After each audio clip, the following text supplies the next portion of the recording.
किसके बारे में बात करेंगे? पाचन तंत्र हमारे को पूरा पढ़ना है। पाचन तंत्र के अंदर हमारे को आहार नाल से लेकर के और गुदा तक की पूरी जानकारी पढ़नी है। सबसे पहले मैं आपको बता देता हूँ पाचन तंत्र की परिभाषा क्या होती है। आपको सुनना है पाचन तंत्र की जो परिभाषा क्या होती है कि जो बड़े बड़े अणु होते हैं, यानी जो हम रोटी खाते हैं ना, तो रोटी खाते हैं तो बड़ी बड़ी रोटियां होती है, उनके टू करते हैं हम 4 या 3 इतने करते हैं ना। तो बड़ी बड़ी रोटियां जब हम खाते हैं तो वो पूरी की पूरी नहीं जाती है। प्लीज वीडियो को सब्सक्राइब करें और बेल आइकन को दबाना ना भूलें। बड़े अणुओं को छोटे छोटे अणुओं में तोड़ करके, बड़े बड़े जो अणुओं को छोटे छोटे अणुओं में तोड़ करके आगे की तरफ हम ले जाते हैं, तो उसे हम क्या कहते हैं? पाचन कहते हैं। अब पाचन के अंदर सबसे पहले हमारे पास क्या ऑप्शन होते हैं? सबसे पहले हमारे पास आता है मुंह है। क्या आता है? मुंह है। हम सबसे पहले बात करेंगे किसकी? मुंह की। लेकिन मुंह से पहले बात कर लेते हैं कि ये एक आहार नाल होती है। क्या होती है? आहार नाल, जो शुरू होती है मुख गुहा से। किससे शुरू होती है? और खत्म कहां पर होती है? गुदा के पास। मुख गुहा से शुरू होती है और कहां पर होती है खत्म? गुदा के पास जाकर के समाप्त होती है। अब ये मुख गुहा से शुरू होकर के गुदा के पास समाप्त होती है। इसकी लंबाई लगभग कितनी होती है? 10 से 12 मीटर, या जिसके अंदर किसी के अंदर कम भी हो सकती है, किसी के अंदर ज्यादा भी हो सकती है। जैसे कोई मांसाहारी है तो मांसाहारी के अंदर इसकी लंबाई क्या देखने को मिलेगी? कम देखने को मिलेगी। और जो शाकाहारी है उसके अंदर इसकी लंबाई थोड़ी सी क्या देखने को मिलेगी? ज्यादा देखने को मिलेगी। तो सबसे पहले हमारे पास पता चला हमारे को कि आहार नाल, आहार नाल मुख गुहा से शुरू होता है और कहां पर खत्म होता है? गुदा के अंदर समाप्त होता है। और पाचन की जो क्रिया होती है वो सारी की सारी किसमें समाप्त होती है? इसी के अंदर समाप्त होती है। तो सबसे पहले हम मुख की बात करते हैं। मुख के अंदर हमारे को क्या क्या चीज देखने को मिलती है? एक तो मिलता है दांत। क्या? दांत। और क्या देखने को मिलता है? जीभ। उसके अलावा अरे ये वाला क्या? ये वाला। और उसके अलावा एक लार। ये 4 चीजें हमारे को देखने को मिलती है। दांत हो गए, उसके अलावा आपके पास जीभ हो गई, एक ये वाला हो गया, एक लार हो गई।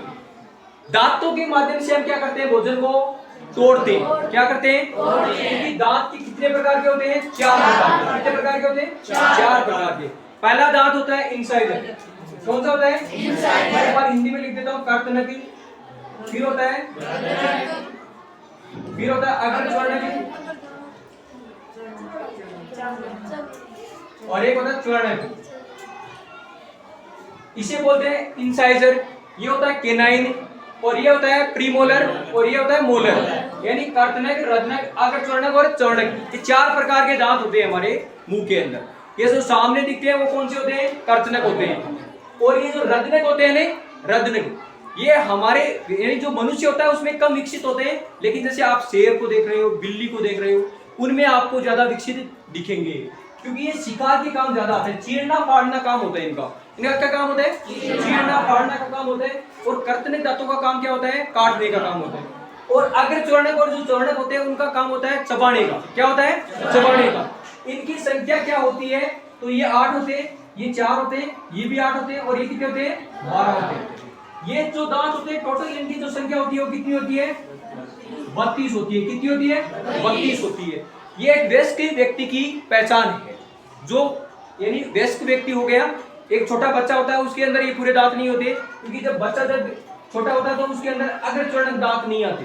अग्रचर्णक दांत नहीं आते यानी कि कहने का तात्पर्य है 8 आएंगे, 4 आएंगे, और ये वाले शून्य रहेंगे, और ये रहेंगे 8। कितने रहेंगे?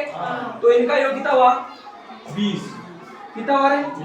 20 हुआ। तो ये जो 20 दांत है ना, ये बच्चे के अंदर आते हैं पहले, फिर टूटते रहे।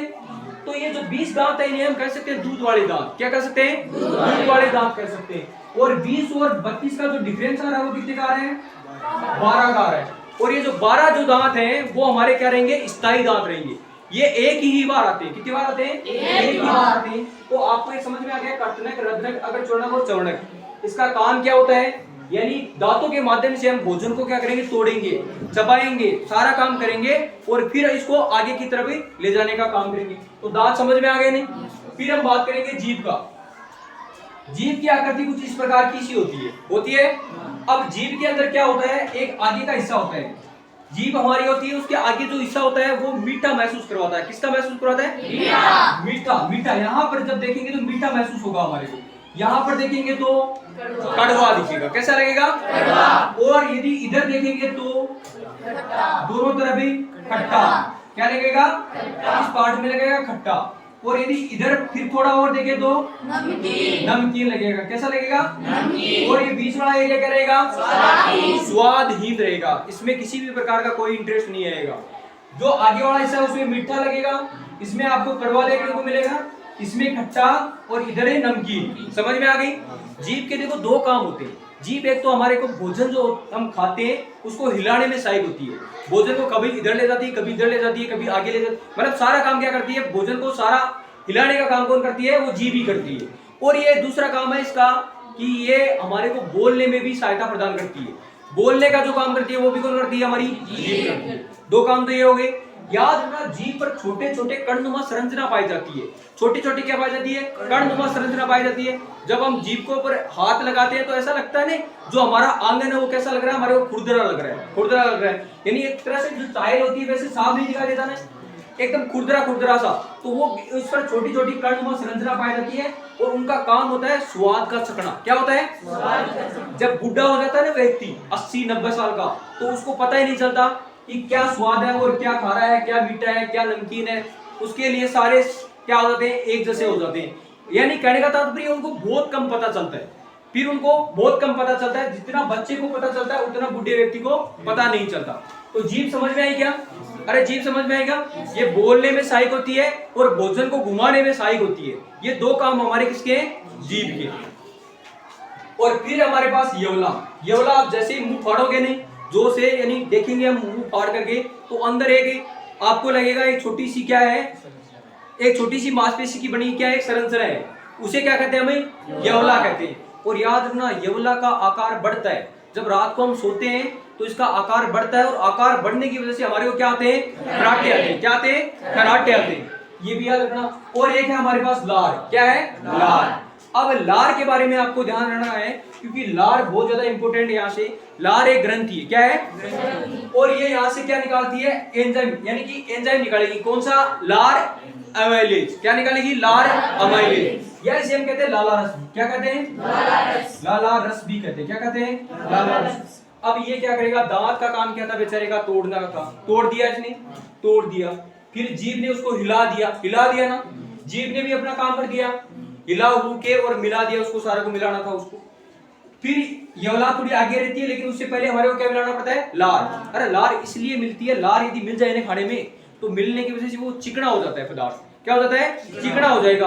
वो आसानी से अंदर की तरफ ही चला जाएगा, कोई दिक्कत नहीं आएगी भोजन को आगे जाने में। तो ये लाला रस क्या करता है? इसके अंदर खाने के अंदर मिलता है, मिलते ही ये खाना एकदम तैयार हो जाता है अंदर जाने के लिए। तो ये जाएगा अंदर। तो आगे जाने के बाद में हमारे बीच में एक नलिका आती है, उसका नाम है क्या है? ग्रासनी। क्या है? ग्रासनी। क्या है? अब जो ग्रासनी होती है वो इस प्रकार की होती है। फिर आगे जाकर के ये जुड़ती है किसमें? आपके अमाशय में। किसमें जुड़ती है? अमाशय में जुड़ जाती है। जुड़ती है नहीं? अब ये ग्रासनी क्या करती है? भोजन को धीरे धीरे धीरे धीरे आगे भेजती है। कर्माकुशन गति लगाते लगाते धीरे धीरे, यानी कि थोड़ा थोड़ा थोड़ा थोड़ा भोजन जाता है। और आप एक साथ में पूरी रोटी साथ में थोड़ी दे जा सकते हो। जैसे छिपकली है, छिपकली ने कोई जानवर खाया तो वो सीधा क्या करती है? डायरेक्ट पेट में ले जाती है। लेकिन हम क्या करते हैं? यहाँ पर इसको चबाते हैं। चबा करके फिर एक लाला रस जो है ये क्या करता है? इसमें मिलता है और मिल करके क्या करता है? आगे इस खाने को बेचता है। हर जो पार्ट है अपना काम करके और आगे ट्रांसफर करता रहता है। ये जो लार होती है ना, इसमें टाइलिन जो एंजाइम मैंने बताया, इसको लाला रस बोल दो या क्या बोल दो? टाइलिन बोल दो। जो कि क्या करती है? स्टार्च का पाचन करती है। किसका करती है? स्टार्च का पाचन करती है। वो भी माल्टोज के रूप में करती है। किसके रूप में करती है? माल्टोज के रूप में करती है। कौन करती है? लाला रस बोल दो या इसे क्या बोल दो? टाइलिन बोल दो। ये समझ में आ गया ना ये वाली। अब हमारे पास खाना आ रहा है आगे। खाना आ गया कहां पर? आपके अमाशय के अंदर आ गया। खाना आ गया ना अमाशय के अंदर। अब अमाशय के अंदर क्या होता है? हमने यहाँ पर तो देख लिया कौन सी ग्रंथि पाई जाती है? लार ग्रंथि पाई जाती है। कौन सी पाई जाती है? और कौन सा हार्मोन निकालती है ये? लार अमाइलेज। क्या निकालती है? लार अमाइलेज। या इसे लाला रस भी बोल सकते हैं। क्या बोल सकते हैं? समझ में आ गया? एक याद रखना, लाइसोजाइम पाया जाता है। क्या पाया जाता है? लाइसोजाइम। वो भी इसका भी क्या मुख्य अंदर होता है। लेकिन यदि हमें कोई पूछे तो ये सबसे ज्यादा पाया जाता है आपकी गाय के गोमूत्र में पाया जाता है। किसके? गाय के गोमूत्र के अंदर सबसे ज्यादा लाइसोजाइम पाया जाता है, जो कि क्या करता है? भोजन में आए जीवाणु और कीटाणुओं को मारने का काम करता है। किसको करता है? जीवाणु और कीटाणुओं को मारने का काम करता है। अब ये इतनी बात हो गई है, भोजन आ चुका है कहां पर, अमाशय में। अब आपने देखा होगा कई बार हमें लुका छुपी खेलते हैं नहीं, तो लुका छुपी खेलते जैसे भी कोई गेट के बाहर आ रहा है अंदर की तरफ, तो हमारी कोशिश ये रहती है कि इसको जल्दी से क्या लगा दे, आउट कर दे या थप्पा लगा दे, यही तो करते हैं नहीं। तो यहाँ पर जैसे ही खाना आएगा नहीं, तो यहाँ पर कौन बैठा रहेगा, HCl बैठा रहेगा। कौन बैठा रहेगा, HCl। जैसे ही खाना अंदर आया क्या छोड़ देगा ये, HCl। HCl का मतलब होता क्या है, हाइड्रोक्लोरिक अम्ल। हाइड्रोक्लोरिक अम्ल होता है। ये क्या करेगा, भोजन के अंदर अम्ल छोड़ेगा। क्या करेगा, अम्ल छोड़ेगा, यानी भोजन को कैसा बनाएगा, अम्लीय बनाएगा। क्या बनाएगा, अम्लीय बनाएगा। जैसे ही भोजन अम्लीय बन गया, यहाँ पर दो व्यक्ति और सो रहे हैं। कौन कौन सो रहा है, एक तो पेप्सिनोजन सो रहा है। कौन सो रहा है, पेप्सिनोजन सो रहा है। और एक कौन सो रहा है, प्रोरेनिन। पेप्सिनोजन को उठाने का काम कौन करेगा, HCl। ये क्या बोलेगा कि भाई खाना आ गया है, आप ही अपना काम करो। तो पेप्सिनोजन को जगाने का काम कौन करेगा, HCl। और प्रोरेनिन को भी जगाने का काम कौन करेगा, HCl करेगा। दोनों को जगाने का काम कौन करेगा, HCl। अब HCl को मैं थोड़ा और समझा देता हूं पहले। HCl क्योंकि अमाशय के अंदर कौन सी ग्रंथियां पाई जाती है, जठर ग्रंथियां पाई जाती है। कौन सी ग्रंथियां पाई जाती है, जठर ग्रंथियां पाई जाती है, जिसमें 4 भाग होते हैं। एक तो आपके पास हो गया HCl, एक हो गया आपके पास पेप्सिन, एक हो गया आपके पास रेनिन, और एक हो गया श्लेष्मा। 4 भाग हो गए। अब ये जो HCl के क्या क्या काम आते हैं हमारे शरीर में, क्या क्या काम करता है। पहला तो इसका काम ये है कि ये भोजन को क्या देता है, अम्लीय माध्यम देता है। क्या देता है, अम्लीय माध्यम देता है। दूसरा इसका काम ये हो गया कि ये क्या करेगा, जो पेप्सिनोजन सो रहा है, यानी जो निष्क्रिय कैटेगरी में है, उसको किस कैटेगरी में परिवर्तन करेगा, सक्रिय में करेगा। कौन करेगा, HCl करेगा। उसके बाद में आपके पास क्या रहता है, प्रोरेनिन रहता है। इस प्रोरेनिन को ये किस में कन्वर्ट करेगा, रेनिन में। किसमें, रेनिन में। ये काम हो गया। भोजन को इसने अम्लीय माध्यम दिया, यानी भोजन को सड़ने से भी क्या करता है, ये छुटकारा दिलाता है। भोजन को सड़ने से भी कौन रोकता है, HCl रोकता है। उसके अलावा ये भोजन के साथ आए जो भी जीवाणु और जो कीटाणु है, उनको मारने का काम भी कौन करता है, HCl करता है। कौन करता है, HCl। इतनी बात समझ में आ गई। अब इस पेप्सिनोजन का क्या काम है, पेप्सिनोजन को जगाया तो ये किस में बदला, पेप्सिन में बदला। क्या बदला, पेप्सिन में। अब ये पेप्सिन अपना काम करेगा। पेप्सिन क्या करेगा, प्रोटीन का पाचन करेगा। किसका पाचन करेगा, यहाँ पर प्रोटीन का पाचन करेगा, और प्रोटीन को तोड़ेगा। यहाँ पर क्या करेगा, प्रोटीन को तोड़ेगा, और प्रोटीन को तोड़ेगा 2 भागों में। दो भागों में कौन कौन से आपके पास, एक तो हो गया प्रोरेनिन। क्या हो गया, प्रोटीओजेज, और एक हो गया पेप्टोन्स। क्या हो गया, प्रोटीओजेज, और एक क्या हो गया, पेप्टोन्स, और एक क्या हो गया, प्रोटीओजेज। क्या हो गए, पेप्टोन्स, और एक क्या हो गया, प्रोटीओजेज। 2 में क्या कर देगा, इसको तोड़ देगा। अरे 2 में तोड़ेगा नहीं, कौन तोड़ेगा, कौन तोड़ेगा, पेप्सिन तोड़ेगा। कौन तोड़ेगा, पेप्सिन तोड़ेगा। पेप्सिन इसको पेप्टोन्स और प्रोटीओजेज में 2 भागों में तोड़ करके और अपना काम कर देगा। कौन अपना काम कर दिया ना पेप्सिन ने। पेप्सिन के बाद में कौन आएगा, रेनिन। रेनिन जो होता है, माँ के दूध के अंदर केसिन प्रोटीन पाया जाता है। जो माँ का दूध होता है उसमें क्या पाया जाता है, केसिन प्रोटीन पाया जाता है, और उसका पाचन कौन करता है, रेनिन करता है। कौन करता है, रेनिन। अब एक भाग आता है हमारे पास श्लेष्मा। श्लेष्मा का क्या काम है वो देख लो। श्लेष्मा क्या करता है, जो अमाशय होता है ना, इसके चारों तरफ क्या होती है, दीवार होती है। चारों तरफ दीवार की जो रक्षा करने का जो काम करता है वो कौन करता है, कौन करता है, श्लेष्मा करता है। कौन करता है, समझ में आ गई ये बात। यानी श्लेष्मा का काम क्या है, चारों दीवारों की क्या करना, रक्षा करना। क्या करना, रक्षा करना। उसके अलावा कई बार पेट के अंदर हमारे दिक्कत आ जाती है, खाना ज्यादा खा लिया, या कोई ऐसी चीज खा ली, तली हुई चीज खा ली, या कोई ऐसी चीज खा ली जो हम रोज नहीं खाते, कभी कभार खा लेते हैं बीच के अंदर।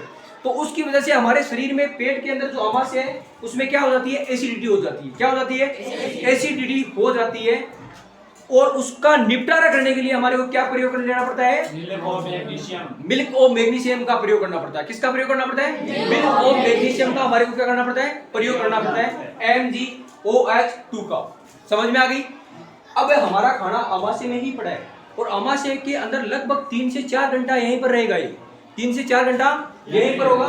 इसमें इसकी क्या बनेगी, लुगदी बनेगी। क्या बनेगी, लुगदी। और लुगदी बनने को हम क्या कहते हैं, कायन कहते हैं। क्या कहते हैं, कायन कहते हैं। यहाँ पर खाने की लुगदी बन जाएगी, और लुगदी बनने से क्या, उसे हम क्या बोल देंगे, कायन कहेंगे।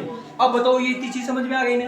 अब हमारा काम है कि आगे जाना, भोजन को आगे पहुंचाना है। तो भोजन को हम आगे देखो, छोटी आंत के अंदर भेजेंगे। अब हमारे पास क्या आएगी, छोटी आंत आएगी और बाद में हमारे पास क्या आएगी, बड़ी आंत। लेकिन एक बीच के अंदर एक भाग और आ जाता है और उसका नाम है अपेंडिक्स। क्या है, अपेंडिक्स। ये तीन चीजें हमारे को और देखनी है।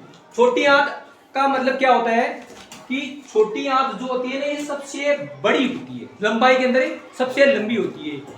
हमारा आहार नाल जो होता है उसमें सबसे बड़ा भाग जो होता है वो किसका होता है, छोटी आंत का होता है। बड़ी आंत नहीं होती इतनी बड़ी। अपेंडिक्स जो होती है ना, जिसे हम बोलते हैं परिशिष्टिका, परिशिष्टिका ये एक छोटा सा आवरण होता है हमारे शरीर के अंदर, एक छोटी सी मांसपेशी से बनी होती है। ये हमारे शरीर में इसका वैसे कोई काम नहीं है। जैसे खरगोश होता है ना, खरगोश के अंदर जो अपेंडिक्स होती है वो बहुत काम आती है, क्योंकि जो खरगोश होता है उसकी अपेंडिक्स के अंदर एक जीवाणु का निर्माण होता है जिसका नाम है, अभी याद नहीं है मेरे को, अपेंडिक्स के अंदर यानी कि जो हमारा खरगोश है उसके अंदर अपेंडिक्स क्या आती है, बहुत ज्यादा काम आती है। लेकिन हमारे शरीर में एक अवशेषी अंग होता है, यदि ये हमारे शरीर से बाहर भी निकाल दिया जाए तो भी हमारे को कोई समस्या नहीं होगी। अपेंडिक्स में क्या होता है, कई बार यानी भोजन का कोई टुकड़ा चला जाता है, भोजन का क्या चला जाता है, टुकड़ा चला जाता है, और वो क्या करता है, फिर टुकड़ा यहाँ से बाहर नहीं निकल पाता, और बाहर नहीं निकल पाता तो गंदगी से, मतलब वो गंदगी से क्या होती है, यहाँ पर विषैली गैसों का निर्माण होता है। विषैली गैसें बढ़ेगी, और विषैली गैसें जब भी बढ़ेगी तो यहाँ पर हमारे को एक दर्द सा महसूस होगा, धीरे धीरे वो तेज होगा। तो फिर इस दर्द का निपटारा करने के लिए डॉक्टर के माध्यम से इसको क्या निकलवाते हैं, बाहर निकलवाते हैं। ये काम है अपेंडिक्स का, और अपेंडिक्स का कोई काम नहीं है। यानी कि जो खरगोश है उसमें ई कोलाई नामक जीवाणु पाया जाता है। क्या पाया जाता है, ई कोलाई, जो कि क्या करता है, यहाँ पर सेलुलोज का पाचन करता है। किसके, खरगोश के अंदर, हमारे अंदर नहीं, खरगोश के अंदर। खरगोश के अंदर क्या पाया जाता है, ई कोलाई नामक जीवाणु पाया जाता है, जो कि क्या करता है, पाचन करता है। लेकिन छोटी आंत के अंदर कितने भाग होते हैं, 3 भाग होते हैं। कितने भाग होते हैं, 3 भाग होते हैं। एक तो होता है ड्यूडेनम, एक होता है जेजुनम, और एक क्या होता है, इलियस। 3 भाग होते हैं, ड्यूडेनम, जेजुनम और इलियस। लेकिन छोटी आंत के अंदर जो कार्य होता है वो क्या होता है, वो हम देख लेते हैं। एक तो होता है हमारे पास कार्बोहाइड्रेट। क्या होता है, कार्बोहाइड्रेट। एक क्या होता है, वसा, और एक क्या होती है, प्रोटीन। 3 चीजें होती है, कार्बोहाइड्रेट हो गया, वसा हो गया, और एक क्या हो गई, प्रोटीन हो गई। कार्बोहाइड्रेट हो गया,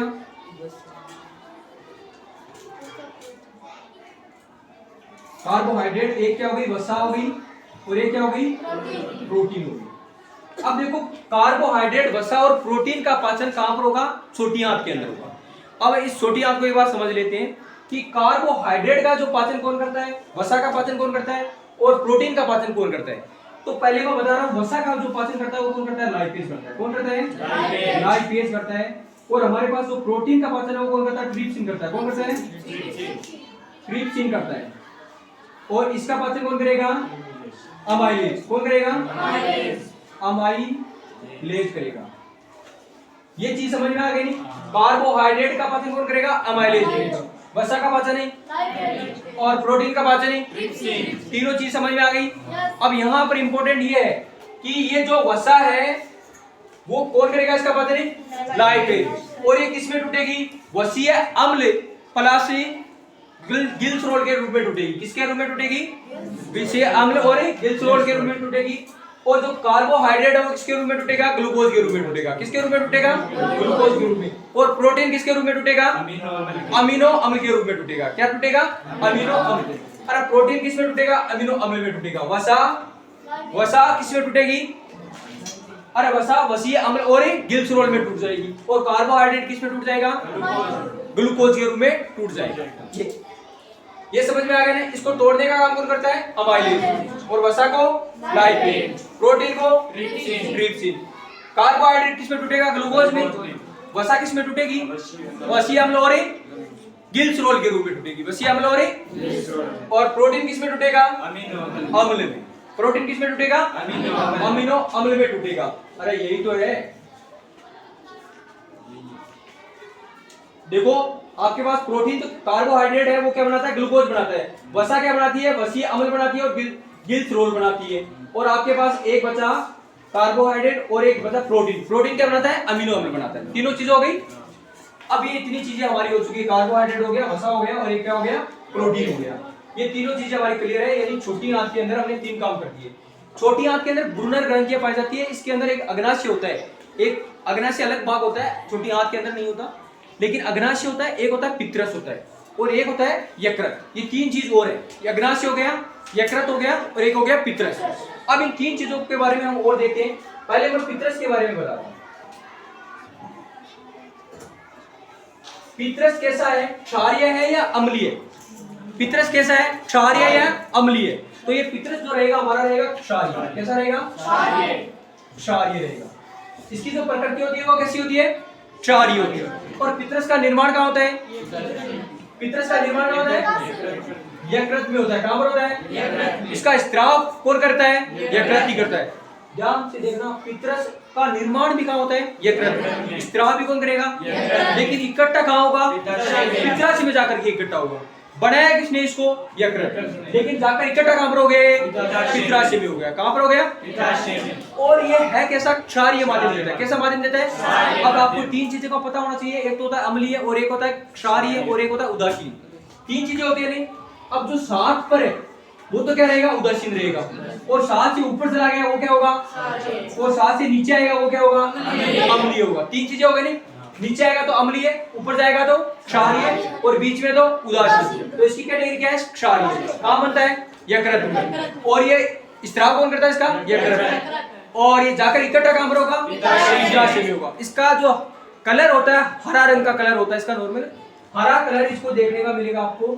उसके अलावा जो पित्रस होता है ना, इसमें पाया जाता है पित्त लवण। क्या पाया जाता है? पित्त लवण पाया जाता है। क्या पाया जाता है? पित्त लवण। लवण पाया जाता है। और देख पाया जाता है पित्त वर्णक। क्या पाया जाता है? पित्त वर्णक। ये पित्त लवण है, ये क्या काम करता है? जो छोटी आंत के अंदर बड़े बड़े जो अणु पाए जाते हैं उनका तोड़ने का काम करता है। कौन करता है? पित्त लवण करता है। अरे जो बड़े बड़े अणु पाए जाते हैं उनको तोड़ने का काम कौन करता है? पित्त लवण करता है। इसे पायसीकरण भी कहते हैं। पित्त लवण को क्या कहते हैं? पायसीकरण भी कहते हैं। कहते हैं नहीं कहते? अरे समझ में आ रहा है? पित्त लवण यानी पित्रस का भाग है जो बड़े बड़े अणुओं को किस में तोड़ता है? छोटे छोटे अणुओं में तोड़ने का काम कौन करता है? पित्त लवण करता है। और पित्त वर्णक आपने नाम सुना होगा, जिसमें बिलरुबिन और बिलवर्डिन पाया जाता है। क्या पाया जाता है? बिलरुबिन और एक बिलवर्डिन पाया जाता है। बिलरुबिन और बिलवर्डिन पाया जाता है। इसमें आप नोटिस करना, कभी हमारे जो यूरिन है यानी जो मूत्र है वो कैसे हो जाते हैं? पीले कलर के होते हैं। पीले कलर के हो जाते हैं। कई बार दवाइयों से भी हो जाते हैं, लेकिन एक रोग होता है जिसका नाम है पीलिया। क्या है? पीलिया। पीलिया जब रोग होता है ना, तो ये बिलरुबिन और बिलवर्डिन की संख्या बढ़ जाती है। बिलरुबिन और बिलवर्डिन की क्या हो जाती है? संख्या बढ़ जाती है। तो उससे हमारे को एक रोग होता है, वो क्या होता है? पीलिया होता है। क्या होता है? पीलिया होता है। तो ये याद रखना कि पीला रंग जो होता है वो किस वजह से होता है? वो यूरोक्रोम की वजह से होता है। किस वजह से होता है? यूरोक्रोम की वजह से होता है। किस वजह से होता है? यूरोक्रोम की वजह से होता है। छोटी आंत के अंदर एक ड्यूरोक्रोम भी पाया जाता है। क्या पाया जाता है? ड्यूरोक्रोम भी पाया जाता है। उसका काम क्या होता है कि जो अवशोषण होता है ना, अवशोषण, उसका क्षेत्रफल बढ़ाने का काम करता है। वो क्या करता है? अवशोषण का क्षेत्रफल बढ़ाने का काम करता है। उसका जो सतही क्षेत्रफल होता है उसको बढ़ाने का काम कौन करता है? ड्यूरोक्रोम। समझ में आई ड्यूरोक्रोम के बारे में? यानी ड्यूरोक्रोम क्या करेगा? क्षेत्रफल को क्या करेगा? बढ़ाएगा। अब आपसे ये पूछा जाए कि आहार नाल का सबसे बड़ा भाग कौन सा है, तो वो कौन सा है? छोटी आंत। आहार नाल में सबसे ज्यादा पाचन कहां पर होता है, तो वो भी कहां होता है? छोटी आंत। और आहार नाल में सबसे ज्यादा अवशोषण कहां होता है, तो वो भी कहां पर होता है? छोटी आंत के अंदर होता है। ये तीन चीज समझ में आ गई नहीं? अरे मुंह से होते हुए कहां आए? ग्रसनी में आए, फिर अमाशय में आ गए, अमाशय से कहां पर आ गए? छोटी आंत के अंदर आ गए। जिसमें हमने क्या समझा? पित्रस को।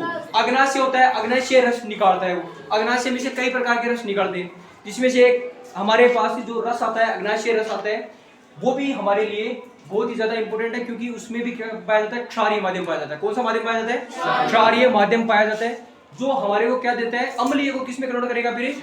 अरे इस आमाशय के अंदर भोजन कैसा था? अम्लीय था नहीं। अब छोटी आंत में आया तो कैसा हो गया? क्षारीय हो गया। फिर हमारे पास आता है बड़ी आंत। क्या आती है? बड़ी आंत। इसमें भी 3 भाग पाए जाते हैं, रेक्टम, कोलम। 3 भाग पाए जाते हैं इसमें। कोलम पाया जाता है, एक रेक्टम पाया जाता है, और एक भाग और है। कोलम हो गया, एक रेक्टम हो गया, और एक भाग हमारा और है इसमें, जो मैं बता देता हूं आपको। कोलम हो गया, एक आपके पास क्या हो गया? रेक्टम हो गया। इसमें जो भी अनपचा भोजन होता है, जो हमारे शरीर के काम नहीं आता, वो बाकी का भोजन कहाँ पर चला जाता है? गुद्दा के द्वारा हम क्या ताक देते हैं? बाहर ताक देते हैं। अरे गुद्दा के द्वारा क्या ताक देते हैं? बाहर त्याग देते हैं उसको।